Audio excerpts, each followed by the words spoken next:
गुरु सुखराम जी महाराज के ज्ञान ससरो भगवान में दिन्य हो केवली भगवंता ने दिन्य हो जीवा तारण जाल ने दिन्य हो मोक्ष के मालिका ने दिन्य हो अनंत कोटि संतान दिन्य हो राम सभा में राम राम महाराज शरणो सतगुरु दयाल को मुख हृदय हरि नाम नित पत संगत साधु की आजीवन मुक्त सुख राम अणभे पद प्रकाश के दायक सतगुरु राम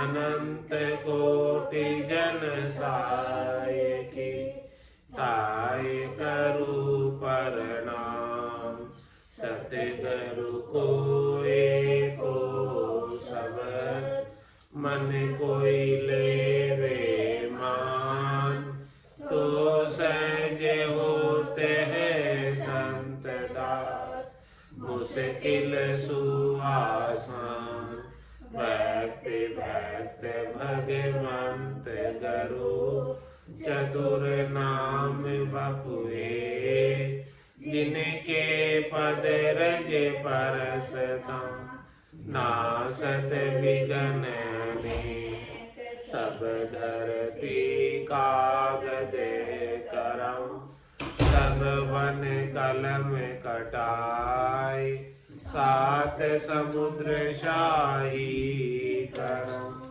सतगुरु गुण लिख्या न जाय राम राम राम राम राम राम। आप सभी के अंदर विराजमान परमात्मा के पावन चरण प्रणाम राम राम। आनंद श्री सदगुरु सुखराम जी महाराज की अणुभे वाणी अजर लोक ग्रंथ चल रहा है।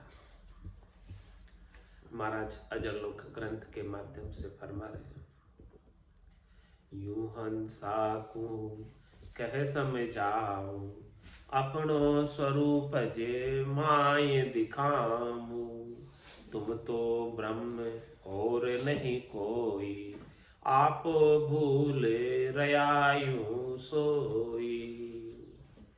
महाराज फरमा रहे में साधना के माध्यम से निज नाम सतनाम कुदरत कला के माध्यम से दर्पण के माध्यम से अपने सच्चे स्वरूप सत्स्वरूप की जानकारी कराता हूँ।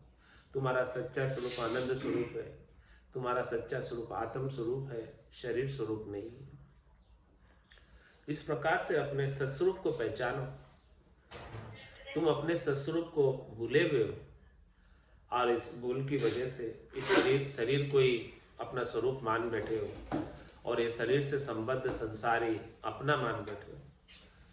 ये शरीर और शरीर से संबद्ध संसार के मोहों के बंधन में फंसे हुए हो क्योंकि इसे अपना मान बैठे हो, जबकि ये आपका है नहीं।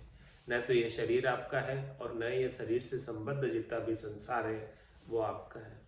आपका सच्चा स्वरूप तो ईश्वर अंश जीव अविनाशी चेतन अमल सहज सुख राशि, सहज सहज में सुख की राशि आनंद की राशि वही आपका सच्चा स्वरूप है। उस स्वरूप की पहचान महाराज फरमारे में करवाता हूँ। यूं हंसा को कह समझा, इस प्रकार से सब हंसवती आत्माओं को अपने स्वरूप का बोध कराता हूँ, अपने स्वरूप की जानकारी कराता हूँ। अपनो स्वरूप जो माए दिखाऊं उनके भीतर ही अपने स्वरूप का दर्शन करा देता हूँ। देखो आपके भीतर आपका स्वरूप विराजमान है। ये बाहर जो दिख रहा है ये तो भवन है, इस भवन के भीतर ये देवल है, मंदिर है। इस मंदिर के भीतर परमात्मा आत्मदेव के रूप में विराजमान है। तो यूं हंसा को कह समझाऊं अपनो स्वरूप जो माए दिखाऊं तुम तो ब्रह्म और नहीं कोई, तुम ब्रह्म के सिवाय कोई दूसरे नहीं हो। आपो भूल रयायु सोई, लेकिन अपने आप को भूल गए। अपना जो मूल स्वरूप है, अपना जो आत्म चेतन का स्वरूप है, उस स्वरूप को सब भूल गए और शरीर को ही मैं मान बैठे। देश देश का हंसा आवे, न्यारी बोली बैण सुनावे, अजर लोक का बायक न्यारा, बिरला लखे सबद संसारा। महाराज हमारे संसार के अंदर देश देश में अनेक प्रकार की भक्ति का प्रचलन है, अनेक प्रकार के साधन है, अनेक प्रकार के ज्ञान है। तो मेरे पास देश देश के हंस आते हैं और सब न्यारी बोली अपने अपने सारे बोली और बैंड सुनाते हैं, अपने अपने वचन सब बताते हैं, अपने अपना अनुभव सब शेयर करते हैं भी हमको क्या क्या हो रहा है, कैसा लगता है, क्या है।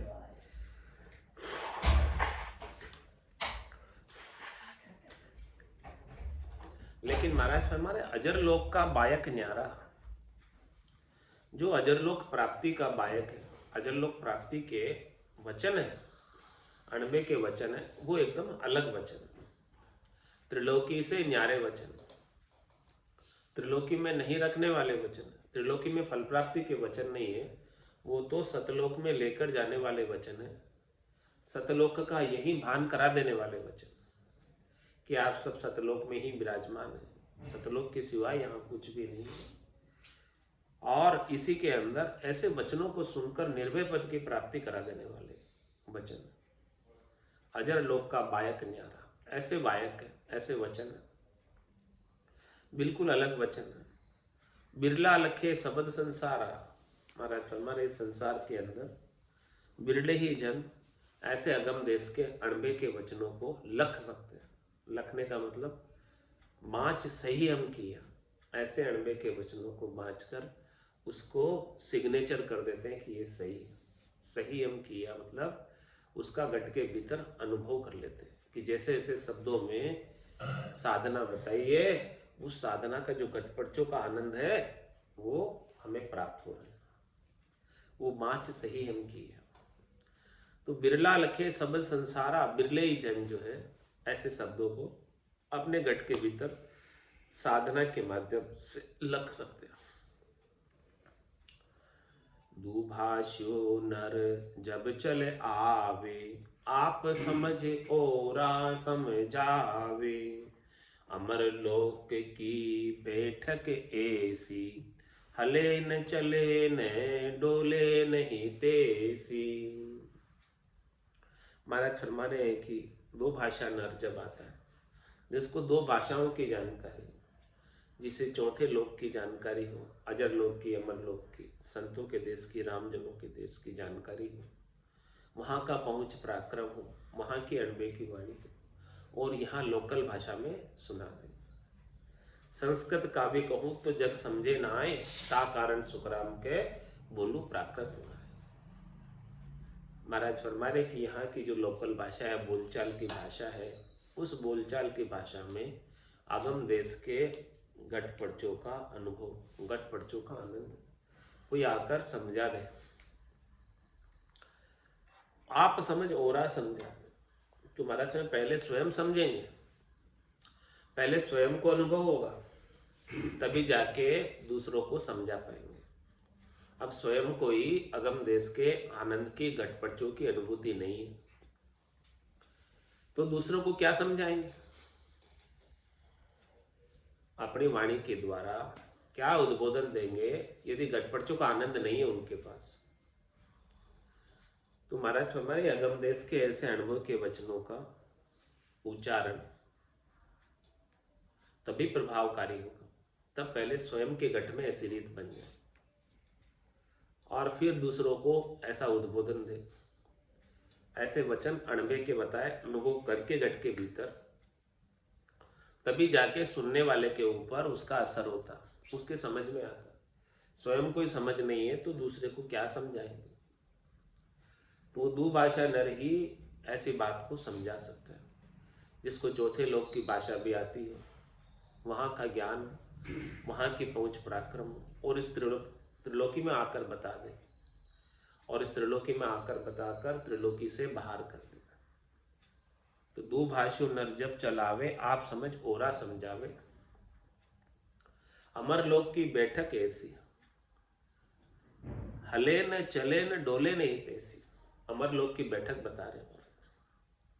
आसन हमारा गिगन मंडल में, रहूं जगत के माए, मेरे को मेरा जन जाने, ओरा को गम नाए। अमर लोक का आसन कैसा है, बैठक कैसी है। सम दृष्टि इच्छा कछु नाई, हरस शोक भय नहीं उर्माई। असज्जन ममुर बसे कैसे, लोभी हृदय बसे धनु जैसे। तुम सारी के संत प्रिय मोरे, धरम देहनी आन हो। अमर लोक की बैठक बता रहे कि उसमें स्थित प्रज्ञता आ जाती है, समदृष्टिता आ जाती है। न सुख में फूलता है और न दुख में रोता है। सुख उसके लिए सुख नहीं रह जाता और दुख दुख नहीं रह जाता। सुख दुख दोनों अज्ञानी के, ज्ञानी माने नाई। राम चरण गिरि सिंधु जल जूदी से दर्पण माए। तो कोई अमरलोक की बैठक में पहुंच गया, इसकी क्या परीक्षा, इसकी क्या कसौटी, इसकी क्या पहचान कि उसकी बैठक अमरलोक में है, उसका उठना बैठना अमरलोक में है, वो अमरलोक का वासी है। इसकी कैसे परीक्षा करें, कैसे पहचान करें कि वो ब्रह्म को परस गया। अमरलोक की बैठक ऐसी, हले न चले न डोले नहीं तैसी।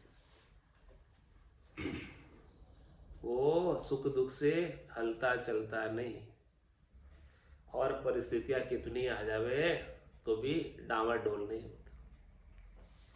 अपना नैचा प्रकृति विश्वास डिगमिगाता नहीं, दृढ़ता उसकी भरपूर बनी रहती परमात्मा के नाम और निज नाम में। परिस्थितियां तो अनुकूलता प्रतिकूलता जाती और आती रहती है, उसका उसके ऊपर कोई भी असर नहीं। तो समझो कि वो अमरलोक की बैठक में विराजमान, अमरलोक का आनंद प्राप्त कर रहा है, तभी स्थिति हो सकती है। बाकी तो परिस्थितियों से कौन अछूता रह सकता। परिस्थितियां तत्काल ही विचलित कर देती है।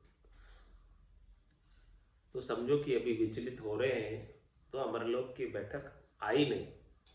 जिस दिन अमरलोक की बैठक आ जाएगी उस दिन तो अनुकूलता प्रतिकूलता से विचलित होना, दुखी सुखी होना बंद हो जाएगा। ये अमरलोक की बैठक का कसौटी, पहचान है, परख है, परीक्षा है। इसमें जो उत्तीर्ण हो गया वो समझो कि जीते जी अमरलोक का वासी है, जो सुख में फूलता नहीं है, दुख में रोता नहीं। अमरलोक की बैठक ऐसी, हले न चले न डोले नहीं तैसी। ये ब्रह्म को परसने की दशा है। ब्रह्म परसा की दशा बताऊं, बायर के लक्षण पिछनाऊ, जाके रंग एक ही राव, माया सेती करे न भाव। जाके अंदर ब्रह्म रस बूठा, सकल व्यवहार हो गया झूठा। कनक कामणी करे न नेहा, छक्या ब्रह्म रस रहे विदेहा। जैसे बूंद मिली सागर में, पकड़ सके क्या कोई कर्म। जीव ब्रह्म मिल भया समाना, ब्रह्म मिल्या करम करे न आना। यह चहन दर्शा बिना, मत कोई छोड़ो ध्यान। रामचरण के राम बिन सब ही फोकट ज्ञान। तो अमर लोक की बैठक ऐसी, हले न चले न डोले नहीं तैसी। हिलना चलना डुलना परिस्थितियों से प्रभावित नहीं होता।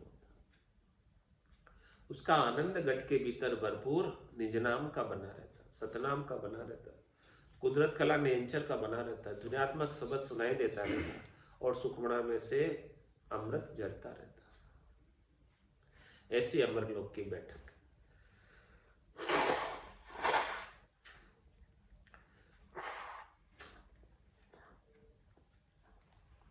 और कैसी स्थिति बनती है गटपड़चों की। देहि बधे चढ़े आकाशा, उथले नैण शून्य गर बहासा। त्राटक बंद लगे जब सोई, नाभि पवन जीर्ण सो होई। देहि बड़े बधे चढ़े आकाश। महाराज फरमा रहे कि उसकी जो पंचमी काया है, सूक्ष्म काया है, दिव्य काया है, वो संकीर्णता को छोड़कर, व्यष्टि को छोड़कर समष्टि हो जाती, विशाल हो जाती, ब्रह्म रूप ही हो जाती, राम रूप ही हो जाती। देही बधे चढ़े आकाश, उस दिव्य काया से निज नाम के संग आत्म चेतन गिगन मंडल में प्रवेश कर जाता, विदेही मंडल में प्रवेश कर जाता। आठों और 32 गड़िया उड़े गिगन गढ़ माई। गिगन गढ़ में उड़ान भरता है, इतनी विस्तृत देह हो जाती। देही बधे चढ़े आकाश, उथले नैन शून्य गर्भासा। महाराज में नैन पलट जाते हैं, उलट जाते हैं, उथले हुए नैन रहते, आधे खुले आधे बंद, और उसका ध्यान शून्य में लगा रहता। शरीर संसार के सुखों में, सातों सुर शीतल हो जाते। त्राटक बंद लगे जब सोई, नाभि पवन जीर्ण सो होई। जब त्राटक बंद लग जाता है त्रिकुटी में, खिंचाव होने लगता है त्रिकुटी में, तो महाराज फरमा रहे हैं कि श्वासों की गति भी सूक्ष्म हो जाती है। श्वासें नाभि तक जाती है, वो झीणी हो जाती, सूक्ष्म हो जाती, पता ही नहीं चलता है कि आ रही कि नहीं आ रही। श्वासें इतनी धीमी हो जाती, बड़ी धीमी धीमी गति से श्वासें आती जाती रहती है, और साधक का ध्यान गिगन मंडल में लगा रहता है, शून्य घर में लगा रहता है। श्वासों का पता नहीं आ रही कि नहीं आ रही, ऐसी स्थिति को साधक प्राप्त हो जाता है। ये शून्य समाधि की अवस्था। और सूक्ष्म देही, दिव्य देही आकाश के अंदर गिगन मंडल का आनंद लेती है।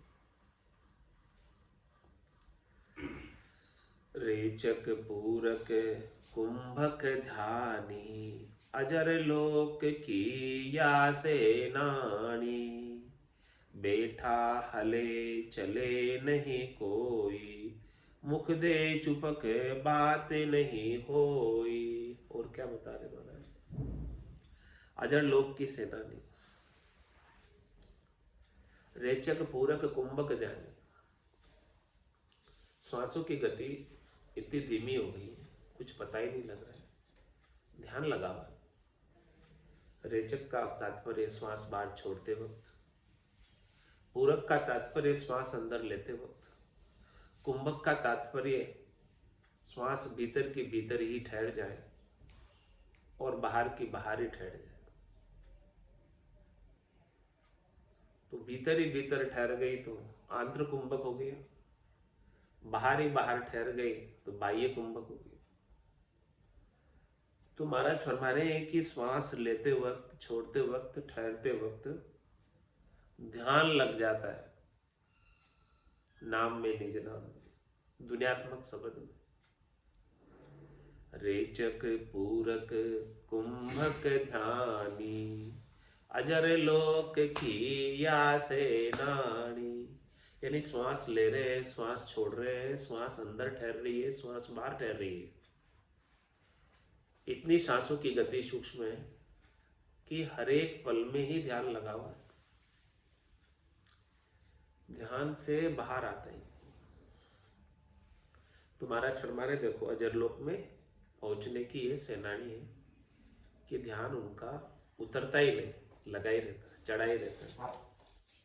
आ रही है श्वास तब भी लग रहा है, जा रही श्वास तब भी लग रहा है, भीतर ठहर रही है कुंभक हो रहा है तब भी लग रहा है, बाहर ठहर रही है तब भी लग रहा है। एक पल के लिए भी ध्यान हटता नहीं। रेचक पूरक कुंभक ध्यानी, अजर लोक की या सेनानी। और क्या सेनानी? अजर लोक में पहुंचने की। बैठा हले चले नहीं कोई, मुख दे चुपके बात नहीं होई। एक जगह आसन लगाकर बैठ जाता है, उसका बाहर भटकना, चलना फिरना, डुलना सब बंद हो जाता है। बैठा हले चले नहीं कोई, सारी उसकी इच्छा वासना आशा तृष्णा मनोरथ मनोकामना संकल्प विकल्प शुभ अशुभ की चाहना सब मिट जाती। वो तो एक जगह बैठ के बस केवल नाम और निज नाम का आनंद लेता रहता। बैठा हले चले नहीं कोई, सीधा आसन लगाकर बैठ जाता। सीधा आसन को साध कर बैठा मन को घेर, लिव माड़ा सुखराम के निस्दिन उर में फेर। इस प्रकार से लिवबंद भजन, लिव की माला रात और दिन हृदय में फिरती रहती। बैठा हले चले नहीं कोई, और क्या स्थिति होती है? मुख दे चुपक बात नहीं होई, मुख पे ऐसी चुपक लग जाती कि वो किसी से कुछ बातें ही नहीं करता। इतना ध्यान में निमग्न है नाम में कि कोई उसे कह रहा है तो भी उसे सुनाई नहीं दे रहा, तो भी उसका वो जवाब नहीं देता, आगे होके तो बात करता ही नहीं किसी से। और कोई पूछता है तो थोड़ी देर बाद कहता हाँ क्या कहा, फिर से कहो देखे, पता ही नहीं क्या किसने कुछ कह दिया। ऐसी स्थिति बनी रहती है ध्यान की। ये ध्यान की वृत्ति साधक की बन जाती है। तो महाराज हमारे है कि ऐसा अजर लोक की सेनानी है कि उसकी स्थिति वहां की बन रही है, ऐसा ध्यान लग रहा है, मुख पे चुपक लग गई है, अब कुछ बातें ही नहीं करता, मगन हो गया, गर्क हो गया, गरकाब हो गया। कोई कह रहा है तो भी वो सुन नहीं पा रहा, सुन रहा है तो भी जवाब नहीं दे पा रहा, ऐसी चुपक लग जाती। क्योंकि भीतर में इतना आनंद आ रहा है, उस आनंद को छोड़कर कहाँ किसी को जवाब दे, कहाँ किसी से बात करे। निज हंसा का ये ही चारा, सुखमन मोती करे आहारा।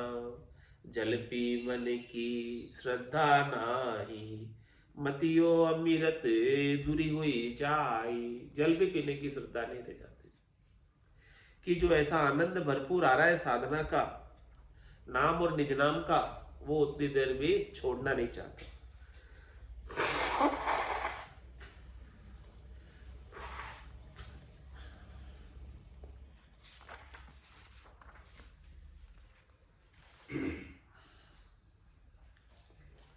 रेचक ध्यान पर मन नासा, पूर की ध्यान मन चक बिच बासा। कुंभक भवर गुफा लग जावे, जहाँ कोई जुरा काल नहीं आवे। अला चंद्र पिंगला घर सूरा, सुखमण बर से चिलमिल नूरा। खट कमला खट चक्कर सोधे, गुरु के ज्ञान मन पर मोधे। द्वादश कमल परे एक बारी, सो लांगे सो संत धिकारी। रसना जप्या अजपो आवे, रग रग रोम रोम लिव लावे। नो दरवाजा काल का बासा, 10वें द्वार अमर एवासा। महाशून्य में जाय समावे, अद्भुत बात कहने नहीं आवे। वस्तुमान की ले कोई आया, यूं हरिजन ने बैन सुनाया। और अजर लोक की सेनानी बता रहे, परीक्षा बता रहे, कसौटी बता रहे, पहचान बता रहे कि पहुंचे कि नहीं। रेचक ध्यान पर मन नासा। रेचक यानी क्या तात्पर्य? रेचक का मतलब श्वास बाहर छोड़ना, रेचक। तो रेचक ध्यान पर मन नासा, मन कहाँ लगता है रेचक करते वक्त, श्वास छोड़ते वक्त? नासिका के अग्रभाग, श्वास छूट रही है तो नासिका के अग्रभाग पर ध्यान। पूरक ध्यान मन चख बिच बासा, जब श्वास अंदर आ रही है तब मन का ध्यान कहाँ लगा रहता है? मन कहाँ लगा रहता है?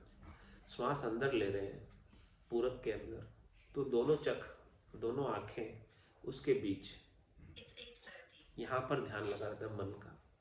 श्वास बाहर छोड़ रही है तो नासिका के अग्रभाग पर, श्वास अंदर आ रही है तो यहाँ दोनों आंखों के बीच जो केंद्र बिंदु है यहाँ पर।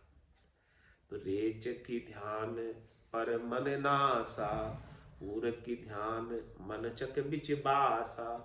इस प्रकार से मन इस प्रकार से इन श्वासों के ध्यान में लग जाता है, ताकि मन की बाहर की दौड़ समाप्त हो जाती। मन इस ध्यान को प्राप्त किए बिना शब्द रूप रस गंध स्पर्श में दौड़ता रहता है।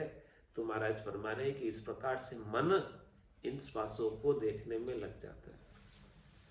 श्वास बाहर छोड़ रहे हैं तो यहाँ ध्यान लग रहा है, श्वास अंदर ले रहे हैं तो यहाँ लग रहा है। बस यहाँ से यहाँ तक की दौड़ मन की हो जाती है।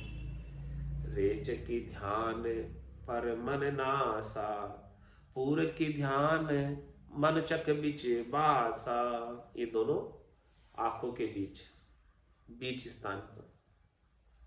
कुंभक भंवर गुभालक झावे, जब श्वास को अंदर ही होल्ड कर दिया, श्वास अंदर ले ली और फिर अंदर ही रोक दी, इसको जितने समय तक रोक सकते उतने समय तक रोक ली। पहले तो धीरे धीरे श्वास ली, सूक्ष्म हो गई श्वासों की गति, और छोड़ने की गति भी बड़ी सूक्ष्म हो गई, धीमी हो गई। और फिर जो जितनी देर अंदर रुक जाए, जब श्वास और उच्छ्वास में 20 नाम लेते हैं तो बड़ी धीमी गति से श्वास आती है और धीमी गति से श्वास जाती है, तभी 20 नाम आ पाते हैं। तेज गति से श्वास लोगे, तेज गति से छोड़ोगे तो 20 नाम आएंगे ही नहीं। 20 नाम का लॉजिक इसने लगाया कि धीमी धीमी गति से श्वास लो और धीमी धीमी गति से श्वास छोड़ो। और फिर कुंभक भंवर गुफालग झावे, कुंभक के अंदर ध्यान कहाँ तक लगता है? यानी श्वास भीतर में रोक ली, अंदर ले ली और श्वास को अंदर ही होल्ड कर लिया। तो महाराज फरमाने हैं कि वो कुंभक का जो ध्यान है वो भंवर गुफा तक जाता है। 10वें द्वार से हेटे हेटे श्वास अंदर रुकी हुई है, तब वो वहां तक ध्यान पहुंचा मन का। कुंभक भंवर गुफा लग जावे, जहां कोई जुरा काल नहीं आवे। वहां पर जो है भंवर गुफा से आगे जुरा काल का जोर नहीं चलता। भंवर गुफा तक तो सब है, उससे हेटे हेटे सब है, लेकिन भंवर गुफा को कोई प्राप्त कर लिया, इस प्रकार से पार कर लिया, तो वहां पर फिर उसका काल से घेरा हट जाता है, काल से बाहर हो जाता है, बुढ़ापे से बाहर हो जाता है, जन्म मरण से बाहर हो जाता है। अला चंद्र पिंगला गर सूरा। महाराज में सूर्य का घर कौन सा? अपने शरीर के अंदर पिंगला नाड़ी, राइट हैंड की तरफ सूर्य नाड़ी, ये पिंगला है, ये सूर्य का घर है। आपके गट के भीतर सूर्य है और आपके गट के भीतर ये चंद्रमा कौन सा है? ये लेफ्ट हैंड के तरफ, ये ईडा नाड़ी। तो अला चंद्र पिंगला घर सूरा, सुखमण बरसे झिलमिल नूरा। इन दोनों के बीच ये दोनों श्वासें जब एक साथ चलती है, कभी एक श्वास चलती देखा होगा आपने, एक नाक चलती है, कभी राइट नाक चल रही है तो समझो कि आपकी पिंगला चल रही है, कभी लेफ्ट नाक चल रही है तो समझो कि ईडा चल रही है, और जब दोनों ही नाक चल रही है तब सुखमणा चल रही है। ये दोनों साथ में चल रही है, बीच में है, ये दोनों चल रही है, सुखमणा चल रही है। तो अला चंद्र पिंगला गर सूरा, सुखमण बरसे झिलमिल नूरा। ये ईड़ा और पिंगला दोनों मिल जाती है जब दोनों ही चलती है तब। कभी एक चलती है तो वो अकेली चल रही है, सूर्य नाड़ी चल रही है, कभी चंद्र नाड़ी चल रही है, लेकिन जब दोनों ही मिल गई, यानी दोनों ही नाक खुली हुई है, दोनों ही नाक से बराबर श्वास आ रही जा रही, तब महाराज फरमाने सुखमणा खुली हुई है और उस समय सुखमणा की धार वजन हो रहा है, दोनों श्वासें जा रही आ रही, समझो सुखमणा खुली हुई। तो सुखमण बरसे झिलमिल नूरा, सुखमणा में से झिलमिल नूर बरसता है। खट कमला खट चक्कर शोधे, 6 कमलों को 6 चक्रों की शोधना कर ली, पूर्व के और पश्चिम के। गुरु के ज्ञान मन पर मोदे, इस सदगुरु का ज्ञान है, और इस सदगुरु का ज्ञान किसे देना है? महाराज कह रहे अपने मन को परमो दो, अपने मन को ज्ञान दो, भीतर में ज्ञान दो, सारा भीतर का ज्ञान है, इस मन को ज्ञान दो। मन जब मान जाएगा तो आपका काम बन जाएगा। जब तक मन नहीं मानेगा, मन नहीं ठहरेगा, मन स्थिर नहीं होगा, तब तक काम बनने वाला नहीं है।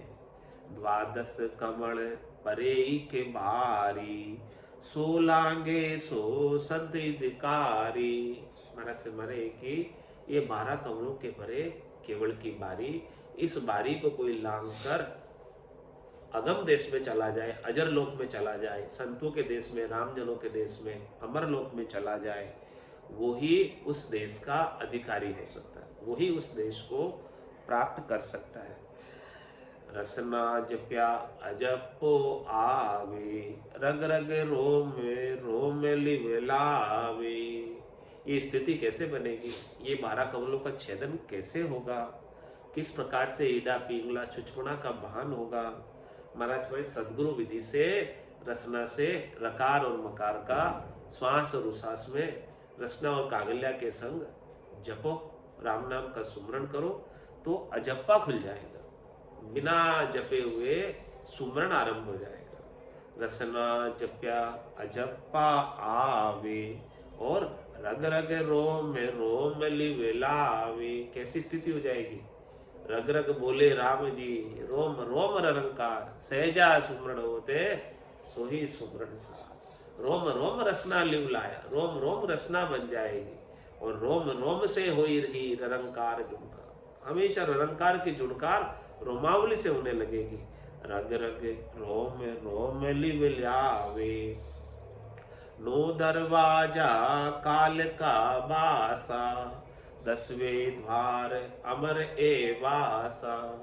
महाराज भाई 9 दरवाजे इस शरीर के भीतर है। 2 आंखें हैं, 2 कान है, 2 नाक है, 1 मुंह है और गुदालिंग है। ये जो 9 दरवाजे हैं जिससे जीव जाता है, ये आत्मा इस शरीर को छोड़कर जाती है इन 9 दरवाजों से।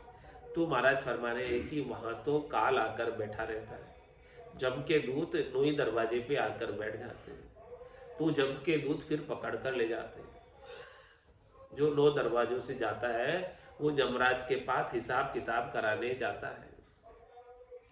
10वें द्वार अमर ए वासा, और जो जीते जी साधना के माध्यम से 12 कमलों का छेदन करके भंवर गुफा सिद्ध सुला केवल की बारी से लांग कर 10वें द्वार से निकल कर अमर एवास को, अमर लोक को प्राप्त कर लेता है, अजर लोक संतों का देश, रामजनों के देश को प्राप्त कर लेता है, वो काल की पहुंच से बाहर होता है। उसको धर्मराय के पास हिसाब किताब कराने जाने की आवश्यकता नहीं रह जाती, क्योंकि वहां 10वें द्वार पर जम का घेरा नहीं है।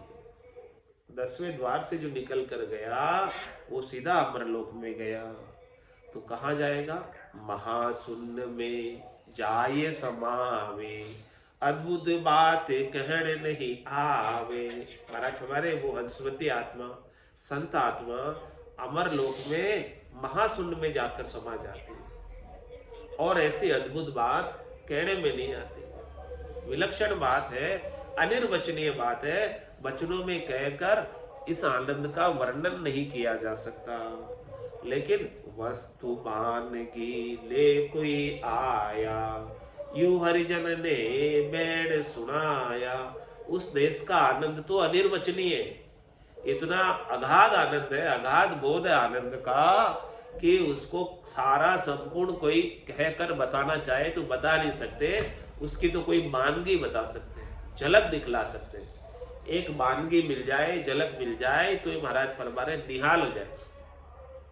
वस्तु मानगी ले कोई आया, यूं हरिजन ने बैठ सुनाया। इस प्रकार से भक्ति करने वाले जन केवली भगवंतों ने अपने अणमे की वाणी में उस अजर लोक की, अमर लोक की, संतों के देश की, राम जनों के देश की आनंद की मानगी बताई है, नमूना बताया, सैंपल बताया, झलक दिखलाई है कि देखो ये झलक ऐसी है, ऐसी आप साधना करोगे तो आपको भी ऐसा भरपूर आनंद सदैव सदैव के लिए प्राप्त हो जाएगा। बोलो राम सतगुरु देव जी महाराज ने दिव्य हो, दिव्य हो। परम दयाल सतगुरु सुखराम जी महाराज ने दिव्य हो। आनंद श्री सतगुरु सुखराम जी महाराज के ज्ञान सस्वरूप भगवान केवली भगवंतान जीवा तारण जहाज न मोक्ष के मालिकान अनंत कोटि संतान दिव्य हो। राम सभा में राम राम राम राम सा राम राम सा राम राम सा।